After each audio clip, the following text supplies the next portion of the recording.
ಕಾಂಗ್ರೆಸ್ನವರ ಪಾಲಿಗೆ ಮೋದಿ ನಿಜವಾಗ್ಲೂ ಶನಿನೇ. ರಮೇಶ್ ಕುಮಾರ್ ಹೇಳಿಕೆಗೆ ಬೊಮ್ಮಾಯಿ ಈ ರೀತಿ ತಿರುಗೇಟ್ ಕೊಟ್ಟಿದ್ದಾರೆ.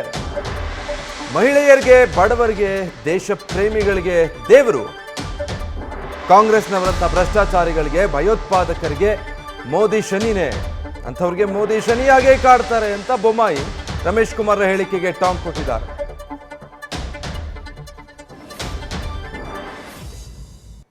ಏನು ಮಾಡ್ತೀರಿ, ರಮೇಶ್ ಕುಮಾರ್ ಅವರು ಜೊತೆಗೆ ನಾವೆಲ್ಲ ಇದ್ದವರು. ಅವ್ರ ಬಗ್ಗೆ ಇಡೀ ರಾಜ್ಯಕ್ಕೆ ಗೊತ್ತಿದೆ. ಸತ್ಯವಂತರು ಎಷ್ಟು ಅನ್ನುವಂಥದ್ದು ಜನರಿಗೆ ಗೊತ್ತಿದೆ, ಇಷ್ಟೇ ಹೇಳ್ಬೋದು ನಾನು. ಎರಡನೇದಾಗಿ, ನಿಜವಾಗ್ಲೂ ಕೂಡ ರಮೇಶ್ ಕುಮಾರು ಮತ್ತು ಅವ್ರ ಪಕ್ಷಕ್ಕೆ ನರೇಂದ್ರ ಮೋದಿ ಶನಿನೇ.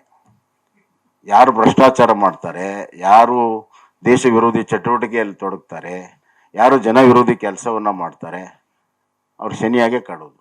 ದೇಶಭಕ್ತರಿಗೆ, ದೇಶದ ಸಲುವಾಗಿ ದುಡಿಯೋರಿಗೆ, ಯುವಕರಿಗೆ, ಹೆಣ್ಣು ಮಕ್ಕಳಿಗೆ ಅವರು ವರವನ್ನ ಕೊಡುವಂತ ದೇವರು. ಜನರಿಗೆ ವರ ಕೊಡ್ತಾ ಇದ್ದಾರೆ. ಅವ್ರಿಗೆ ಮತ್ತೆ ಖಂಡಿತ ರಮೇಶ್ ಕುಮಾರ್ ಅವರು ಎಲ್ಲ ಗೊತ್ತಿದ್ದು ಹೇಳಿದ್ದಾರೆ. ಅವರು ನಿಜಾಗ್ಲೂ ಒಳಮರ್ಮ ಅವ್ರದ್ದೇನಂದ್ರೆ ಕಾಂಗ್ರೆಸ್ಗೆ ಹೇಳಿದ್ದಾರೆ. ಯಾವಾಗಲೂ ಹಂಗೆ ತಗೋಬೇಕು ರಿವರ್ಸ್.